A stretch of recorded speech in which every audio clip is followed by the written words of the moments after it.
Norms D TV.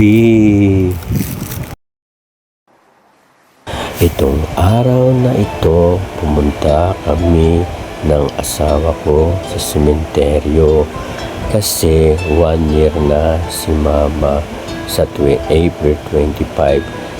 Dead anniversary ni mama April 25, kaso may pasok ako kaya nauna na kami pumunta sa sementeryo ng asawa ko.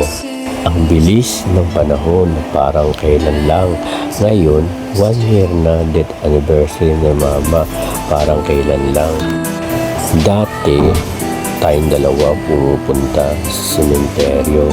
Ngayon, ikaw na ang dinadaraw namin sa sementeryo. Namimiss ka namin lahat, mama.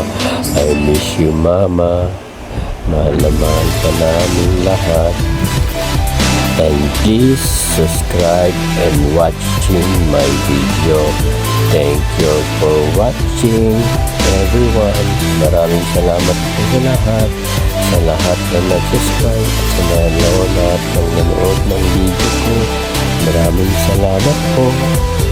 Thank you. Thank you.